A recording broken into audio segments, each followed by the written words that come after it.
I'm James, 28M, and I've been dealing with a complicated situation involving my dad, Tom, 52M. Our relationship has always been strained due to his gambling addiction, which has been a part of his life for as long as I can remember. Growing up, I watched my mom, Sarah, 50F, struggle to keep our family afloat while my dad frittered away money at casinos and racetracks. She worked 2 jobs, as a teacher during the day and a waitress on weekends, just to make ends meet. Meanwhile, my dad would disappear for days at a time, only to return broke and full of empty promises to do better. I remember one particular incident when I was 10. It was my birthday, and my mom had saved up for months to buy me a new bike. I was so excited when I saw the wrapped box in our living room, but before I could open it, my dad stumbled in, clearly drunk and agitated. He started arguing with my mom about needing money for some debt. When she refused, he grabbed the box with my gift and stormed out. I never saw that bike again, and my dad didn't come home for a week after that. Things came to a head when I was 12. My mom discovered that my dad had taken out a second mortgage on our house without her knowledge to cover his gambling debts. That was the last straw for her. She filed for divorce, and we moved out of our family home into a small apartment across town. After the divorce, I lived primarily with my mom, but spent every other weekend with my dad. He seemed to try harder during those visits, taking me to baseball games and teaching me how to fish. I remember one weekend when we went camping in the mountains. We sat by the campfire, and he told me stories about his own childhood. For a moment, it felt like we had a normal father-son relationship. But there were always signs that his addiction was still present. Sometimes he'd disappear for hours at the casino while I was visiting, leaving me alone in his small, dingy apartment. I'd sit there, watching TV and wondering if he'd come back this time. Other times, he'd be so broke that we'd end up eating ramen noodles for every meal during my stay. As I got older, the visits became less frequent. By the time I was in high school, I only saw him a handful of times a year. He'd often cancel plans last minute, and I suspected it was because he was either gambling or broke from gambling losses. I remember one Christmas when he promised to take me skiing. I waited all day for him to show up, but he never did. Later, I found out he'd lost all his money at a poker game the night before. Despite the rocky relationship, I still cared about my dad and wanted him in my life. When I graduated college and got my first real job as a software engineer at a startup, I was excited to share the news with him. He seemed genuinely proud, and for a while, our relationship improved. We'd grab dinner every few weeks, and he'd ask about my work and dating life. He even helped me move into my first apartment, spending a whole weekend painting and assembling furniture with me. Things were going well until about 6 months ago. My dad called me out of the blue, sounding panicked. He said he owed some dangerous people $5,000 and needed my help. He claimed he'd borrowed money for a sure-thing investment, but it had fallen through. Against my better judgment, I agreed to loan him the money if he promised to get help for his addiction. He swore up and down that he would, so I transferred him the cash. A month later, he was back asking for another $3,000. This time, he said it was to pay off some old medical bills that had gone to collections. I was skeptical, but he sounded so desperate that I reluctantly gave it to him after he claimed he was almost done paying off his debts. But then 2 weeks ago, he called again asking for $10,000. He said the loan sharks he owed money to were threatening him, and he needed the cash immediately. He spun a story about how they had shown up at his workplace and threatened to break his legs if he didn't pay up soon. I lost it. I told him I wasn't going to enable his addiction anymore, and that he needed to figure it out on his own. I reminded him of all the times he'd promised to get help and never followed through. He got angry and said I was abandoning him when he needed me most. He brought up all the times he was there for me as a kid, the camping trips, the baseball games, teaching me to fish. He said I owed him for raising me. I couldn't believe what I was hearing. I reminded him that he was barely around and that Mom did most of the work. I brought up all the birthdays and holidays he'd missed, the times he'd left me alone while he gambled, the constant broken promises. I told him that whatever good memories we had were overshadowed by years of disappointment and neglect. The argument escalated, with both of us saying hurtful things. He accused me of being ungrateful and selfish, saying I'd forgotten where I came from now that I had a good job. I fired back that I'd worked hard for everything I had, no thanks to him. Finally, I couldn't take it anymore and ended up hanging up on him. I thought that would be the end of it, but I was wrong. He started showing up at my apartment unannounced. The first time, I let him in against my better judgment. He begged me for money again, saying the loan sharks were going to hurt him if he didn't pay. When I refused, he got belligerent. He started, knocking things over and yelling so loud that my neighbors came to check if everything was okay. I had to threaten to call the cops to get him to leave. He's come by 2 more times since then. The last time, my girlfriend, Megan, 26F, was over. We've been dating for about a year, and while she knew about my dad's addiction, she'd never seen this side of him before. She answered the door, not knowing who he was. He tried to convince her to let him in, claiming there was a family emergency. He told her I was in trouble and needed his help urgently. Luckily, she texted me first and I told her not to let him in. After that incident, Megan sat me down for a serious talk. She was concerned about my safety and well-being. She pointed out that my dad's behavior was escalating and that he might become dangerous if left unchecked. She suggested I consider getting a restraining order, but I wasn't ready to take that step yet. I feel awful for cutting my dad off, but I don't know what else to do. He's refused to get help for his addiction, and I can't keep bailing him out. Every time I give him money, I'm just feeding his addiction. But at the same time, I worry about what might happen to him if I don't help. What if the loan sharks really do hurt him? My mom thinks I'm doing the right thing. She says she wishes she'd set firmer boundaries with him years ago. But some other family members, like my Aunt Lisa, my dad's sister, say I'm being cruel.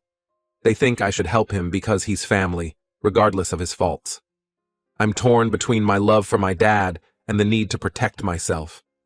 I want to believe he can change, but I've been disappointed so many times before.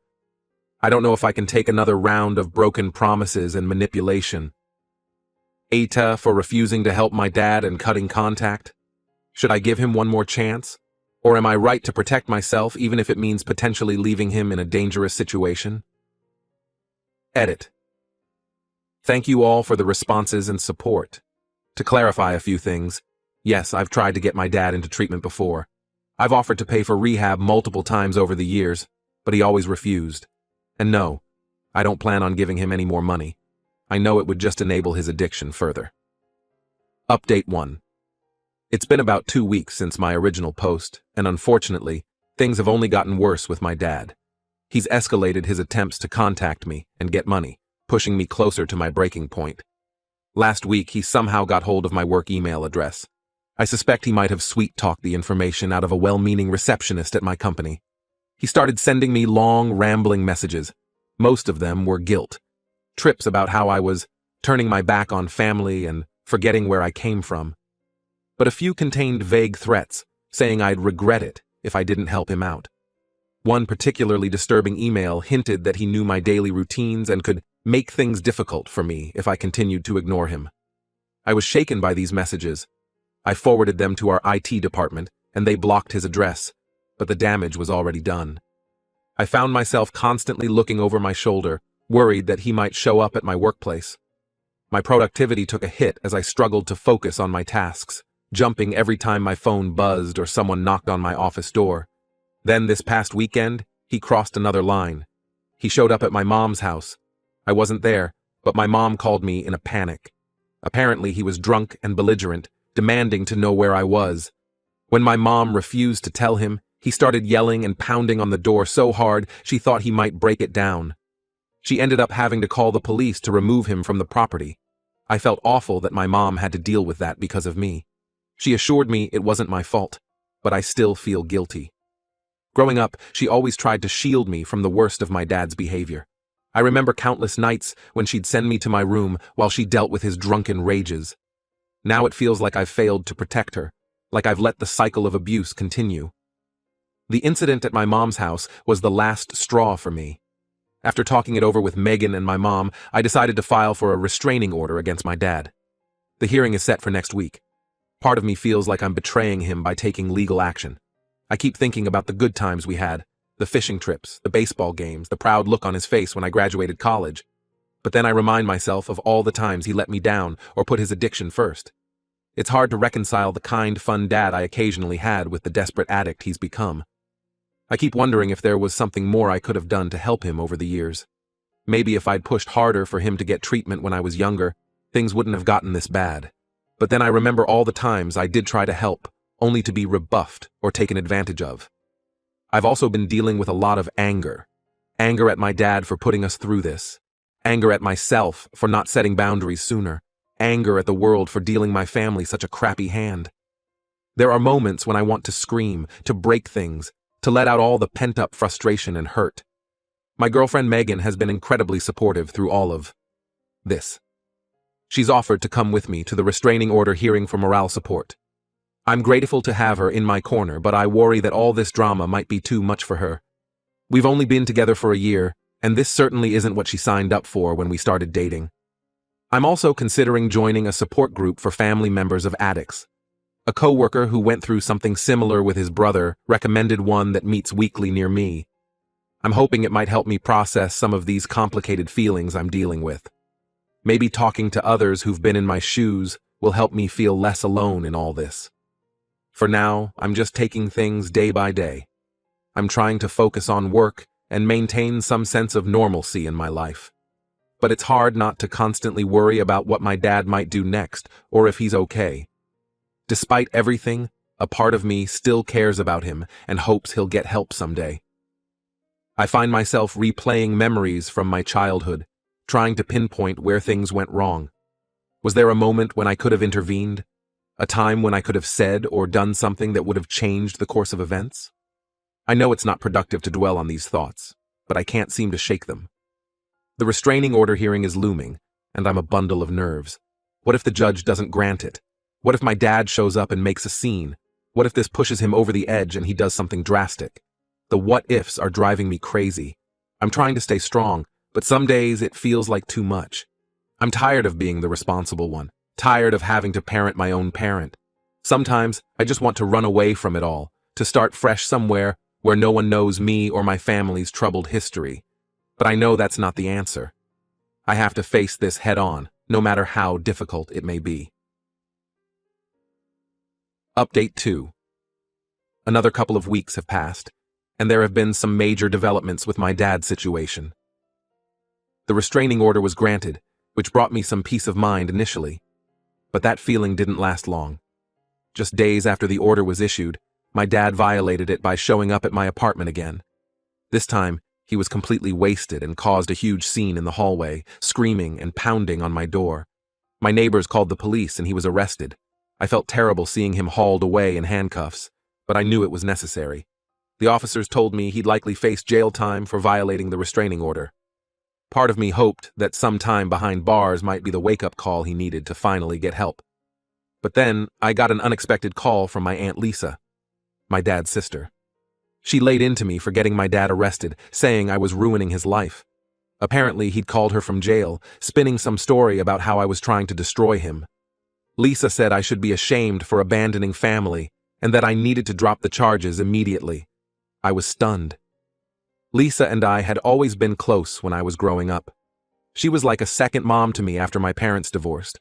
When I was in high school, I used to spend summers at her place. We'd go on road trips and she'd tell me stories about my dad when he was younger, before the gambling took over.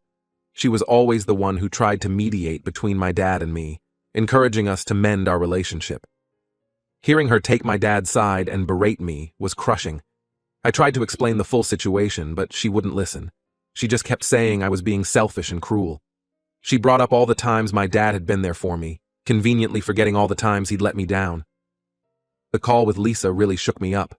It made me start doubting myself again, wondering if I was doing the right thing. Maybe I was being too harsh on my dad.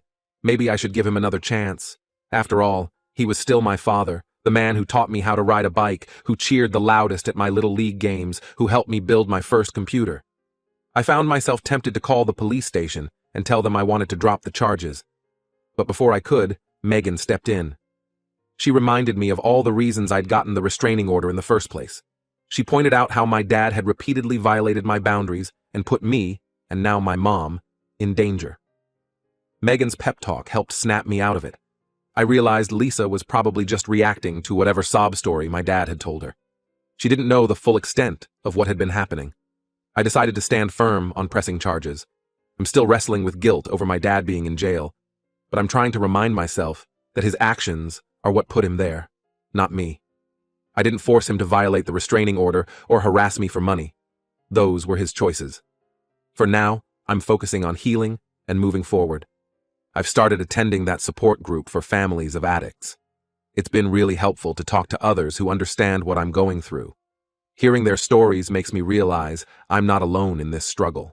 I'm also considering starting therapy to work through some of my childhood issues related to my dad's addiction. There's a lot of unresolved anger and hurt that I need to deal with. Maybe talking to a professional will help me process everything that's happened and find a way to move forward. Megan and I are planning a weekend getaway next month to decompress from all the stress. We're thinking of going to a cabin in the mountains, somewhere quiet where we can hike and just be away from everything for a while. I'm looking forward to some time away to clear my head. Work has been a welcome distraction through all of this. I've thrown myself into a new project, working long hours to keep my mind occupied. My boss has been understanding about the situation, giving me some flexibility with my schedule for court appearances and support group meetings. I still haven't heard anything more from Lisa since that phone call. Part of me wants to reach out and try to explain things to her again, but another part feels like it's not worth the effort. If she's not willing to listen to my side of the story, maybe it's best to just let that relationship go for now. As for my dad, I don't know what's going to happen when he gets out of jail. Will he finally realize he needs help? Or will he just go back to his old ways? I'm trying not to get my hopes up, but a small part of me can't help but wish for a happy ending to all of this. Update 3. It's been about a month since my last update. My dad ended up serving 2 weeks in jail for violating the restraining order. He was released last week and thankfully hasn't tried to contact me again so far. I did get an unexpected email from him a few days ago. It wasn't asking for money or making excuses this time. Instead, it was a lengthy apology for his behavior. He said the time in jail made him realize he'd hit rock bottom and needed to make changes. According to the email, he's enrolled himself in an intensive outpatient program for gambling addiction. He's also attending daily GA meetings. He said he understands why I got the restraining order and that he'll respect my boundaries going forward. Part of me wants to believe he's sincere this time. I remember when I was about 15, he had a similar moment of clarity after losing his job due to gambling. He went to a few GA meetings and stayed clean for almost 6 months. During that time, we actually started rebuilding our relationship. We'd go to the movies every weekend and he even started teaching me how to play guitar. But then he relapsed hard, pawning my guitar for gambling money, and things went downhill fast, so I'm cautiously optimistic at best. I've heard similar promises from him before, only to be let down again. I replied thanking him for the apology, but said I needed more time and space before considering any kind of reconciliation. On a more positive note, things have improved with my Aunt Lisa. After my dad got out of jail, she called me to apologize for her reaction. Apparently, she'd done some digging and found out the full story of what had been going on. She felt awful for jumping to conclusions and siding with my dad initially. Lisa and I had a long talk about everything that's happened over the past few months. It was good to clear the air with her. She shared some stories about my dad's struggles with gambling when they were younger, which helped me understand the depth of his addiction a bit better. She's always been an important part of my life, and I'm glad we were able to make amends. The support group I've been attending has continued to be really helpful. Hearing other people's stories of dealing with addicted family members has made me feel less alone in all of this. It's also given me some useful coping strategies for managing my anxiety around the situation. Megan and I went on that weekend getaway we'd planned. We rented a small cabin in the mountains, with no cell service or internet. It was exactly what I needed, a chance to relax and not think about family drama for a few days. We hiked, cooked meals together, and spent evenings stargazing. It reminded me that there's more to life than just dealing with my dad's problems. We're talking about moving in together soon, which I'm excited about. Megan's lease is up in a couple of months, and we've been looking at apartments. It feels like a big step, especially with all the family drama going on, but I think it's the right move for us. Work has been going well. I got a promotion last week, which was a nice boost after all the stress I've been dealing with. My boss pulled me aside and told me he was impressed with how I've managed to stay focused despite my personal issues. For now, I'm just taking things one day at a time. I'm proud of myself for standing my ground and setting boundaries with my dad, even though it was incredibly difficult. I don't know what the future holds for our relationship, but I feel stronger and better equipped to handle whatever comes next. I still have moments of doubt and guilt, especially late at night when I can't sleep. I wonder if I'm doing the right thing, if I'm being too harsh. But then I remind myself of all the pain and stress his addiction has caused over the years. I know I need to prioritize my own well-being, even if that means keeping my distance from him for now. I'm trying to focus on the positive things in my life, my relationship with Megan, my career, my friendships. I'm learning that it's okay to be happy even when there are unresolved issues with my family. It's a process, and I know there will be good days and bad days. But for the first time in a long while, I feel hopeful about the future.